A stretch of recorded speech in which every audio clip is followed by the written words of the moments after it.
Hey Wyatt, with buying properties, there's a buy right, manage right, finance right. One thing that a lot of people don't talk about, I mean, buy right and finance right, it's at the beginning, right? Once you buy it and finance it, you got to manage it. What does managing a property actually means? I mean, it's not very sexy for most people. I initially thought it was managing right. I mean, what do you got to do? Just put in the property manager and they take it down, right? They just execute the business plan. What I didn't know was I didn't know that was one of the most, if not the most important part of making sure a property goes well. So tell us what management actually means. What does management do? Yeah. Why do we pay them so much money to do something? Right? Yeah. Well, property management is just, it's taking the calls, it's maintenance request, it's leasing the property, and it's making sure people are paying delinquencies. That's really it if you break it down into those three, which sounds simple, but managing people is not always the most simple thing. And I'll start off with, I initially got into real estate not wanting to do management. Right. It was a couple years ago, I was doing deals and I was buying them right. I had incredible financing on them, and yet they weren't performing. And the reason why they weren't performing was because the property manager just wasn't doing a good job. And so after firing 2 third parties in the same year, What's a third party? Explain that. Yeah, a third party property manager. Yeah. So someone that owns the business, that is managing the properties that I am paying to do. They don't own the property.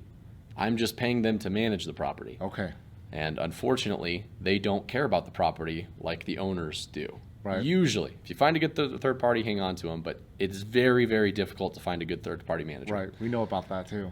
Yes. So I then started a management company because I had a great business plan. We had great debt, but we just weren't operating. We weren't executing the business plan. The property manager wasn't raising the rents. He wasn't kicking out the delinquent tenants. We had repairs that were going insane. And so our costs were just skyrocketing and it wasn't good. So I started the management company, and that has given us full control over everything we've done. Since doing that, we have actually executed the business plan on both of the deals I'm talking about with 100% cash out refi. Wow. And it's very powerful to have full control of your investment when you are buying it, when you're locking in the debt, and then when you're operating it.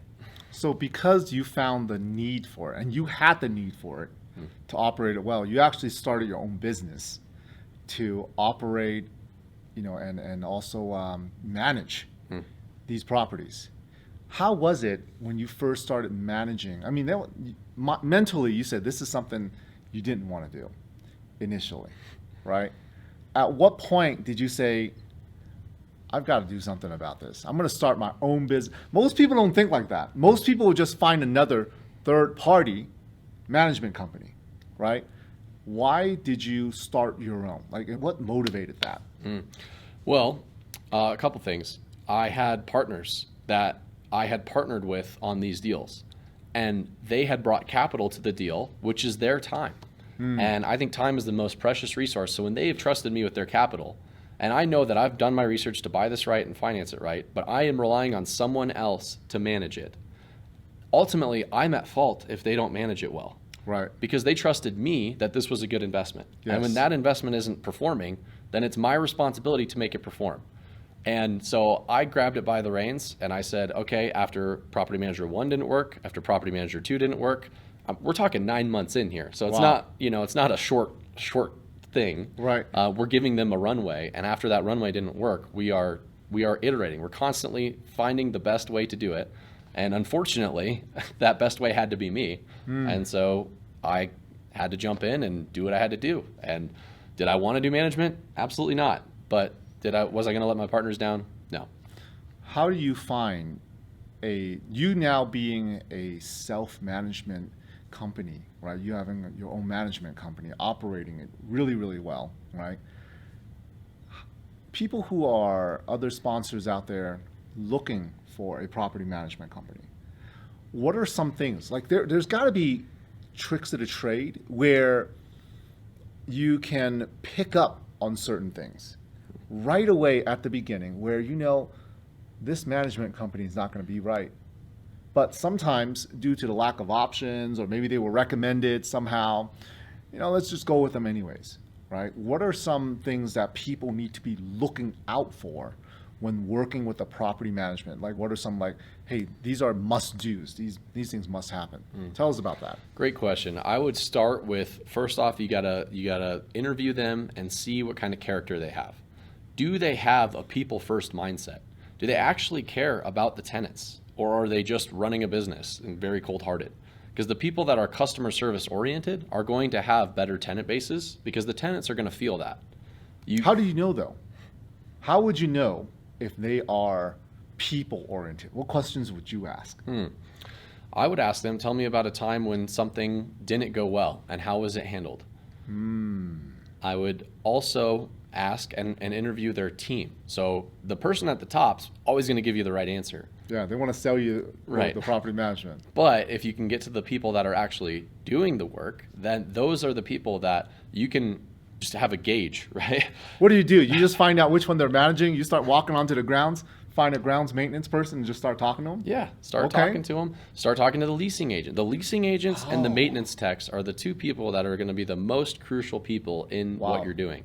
And so if you can get a heart for how they actually communicate, what they actually care about, are they just there for a paycheck, or is there a company culture that they're bought into that has a people first mindset? And the residents are going to feel that. So that's number one. Number two is talk to those people and find out, are they good at their job? Like, are they actually going to be able to lease an apartment? You'd be so surprised how many leasing agents out there that just don't care and aren't good. Really? And the quickest way to lose money in real estate is to not have anyone paying in your building. Yeah. And so leasing is crucial. The last thing is, how do they advertise? How many leads are coming in? And then how many leads are those leasing agents going to get? Because those leads are important. Their response time is important. And then once you get someone in the property, how they're treated is ultimately very important. What kind of response time should I be looking for when I talk to a property manager?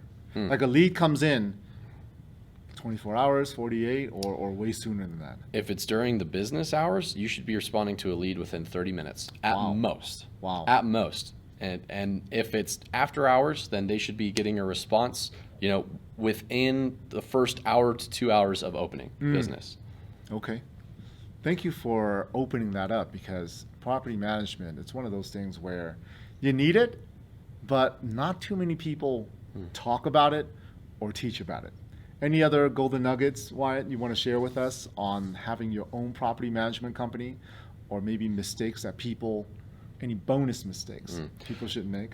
Yeah, I think the last thing I would share is property management is a beast. So it is not something that you should easily dive into if you're going to grow a large portfolio.